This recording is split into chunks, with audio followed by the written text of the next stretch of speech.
Welcome to the world of dirty cops, Chinese triads, Russian gangsters, a girl with a photographic memory, and Jason Statham kicking ass, but one hell of an emotional hook. Let's talk Safe.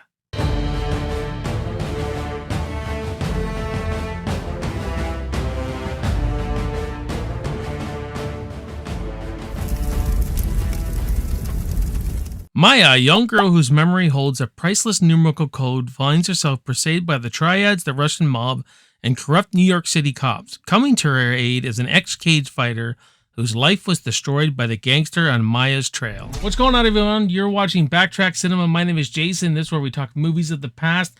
And welcome back to the Alphabet Action Movie Challenge. We're on the letter S for Safe, starring Jason Statham and Catherine Chan, released in 2012, directed by Boaz Yakin. Now, this movie, Safe, is one of my favorite Jason Statham movies. Maybe my favorite. I don't know yet.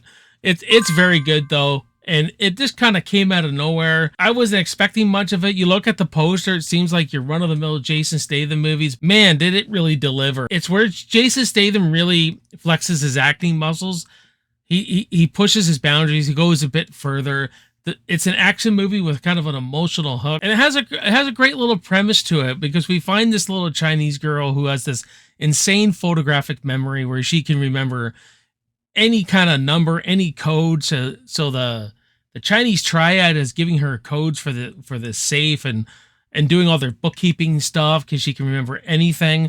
And so that's just an interesting premise for an action film. And the title's pretty cool, too. It has two kind of meanings about a safe with all this freaking money in it that everybody wants, from the crook cops to all these gangsters, the Russian gangsters, the Chinese triads. And it's also about a guy keeping this girl safe throughout this whole movie. And like I said, it had this great emotional hook to it. We find Jason Statham's character, his name's Luke Wright. He's an ex-cage fighter, where he gets in deep, where he, knocks this guy out in the first round, which is not supposed to happen. And he gets in with the Russian gangsters, and they end up killing his wife. After that moment, he just really has nothing to live for. And you find him living on the street. He's like a bum and all this kind of stuff. But very good performance by Statham here, man.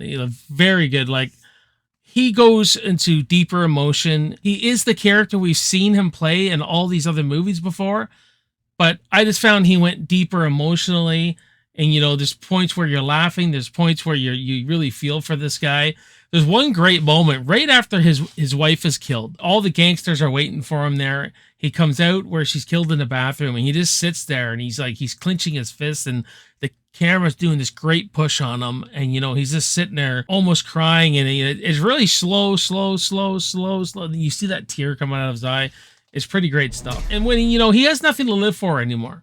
Nothing to live for. He's just, going through the motions, and just about when he's about to throw himself in front of a subway, kill himself, he sees this little Chinese girl running away from the same people that killed his wife. He decides to do something good, saves her, and throughout the rest of the film, he's found this purpose. It's not really about them forming a relationship or anything. It's really about a relationship that's not a relationship, really. It just gives him this drive to live and do something good. This film really echoes back to a real 70s gritty action thriller.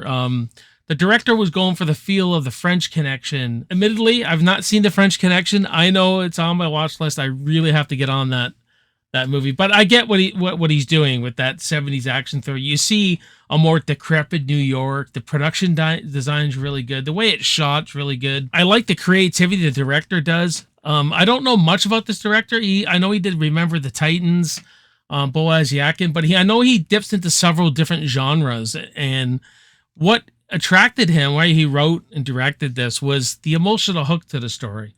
He just didn't want to do another action movie. He wanted some kind of a emotional hook. And when you have that emotional hook in your action films, they're just so much better. Like in any movie, right? But I really like how he uses really creative shots, because it was more low budget movie to execute the action. Like, there's a lot of scenes in here where you're seeing the action from inside a car.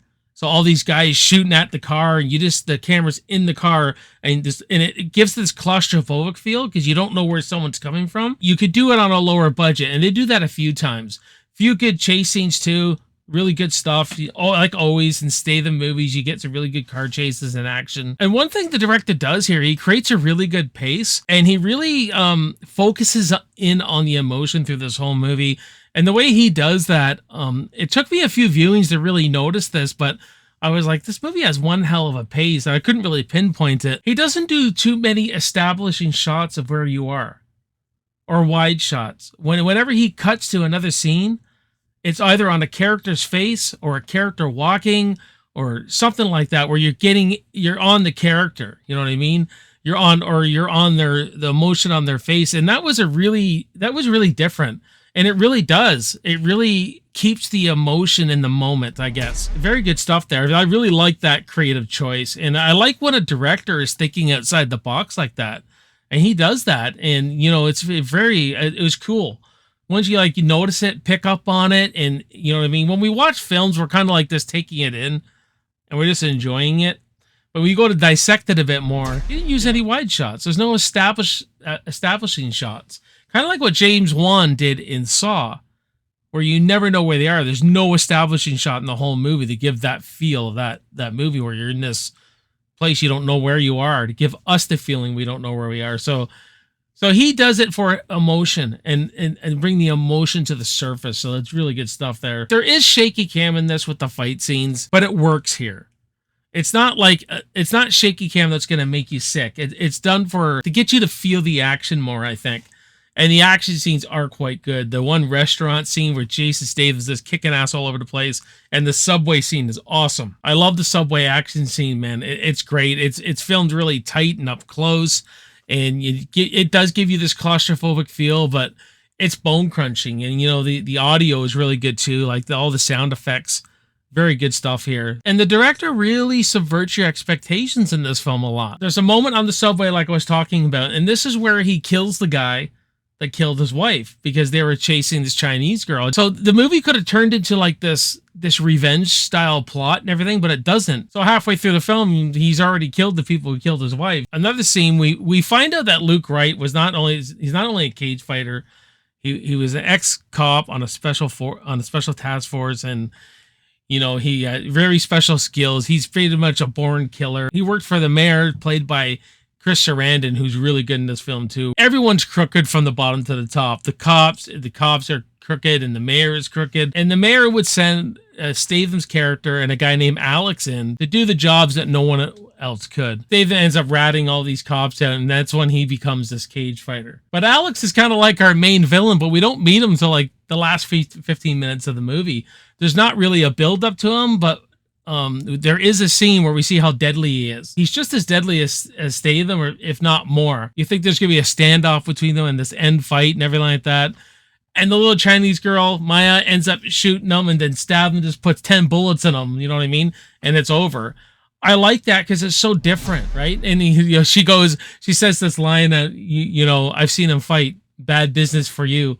So it's great. How the director does that a lot in this, where he's subverting expectations and puts you on a different ride, kind of. The movie's not going to go best action movie ever or nothing like that, but it's a very surprising action movie. And like I said, with the emotion, the way it's shot and everything, you're getting a good story, great action, and it's a really good time, man. It's a really good time. I'm going to give Safe from 2012 a solid B. So that's going to do it for me on this review, guys. Hit me in the comments about what you think about Safe. Do you like it? Don't you like it? All that jazz. Go down the rabbit hole. Check out my other action movie reviews I've done, especially for the Alphabet Action Movie Challenge. And I would really appreciate it if you hit that subscribe button so you don't miss out on any future content. My name is Jason. You're watching Backtrack Cinema. I will see you next time, and I will see you in the movies. Cheers.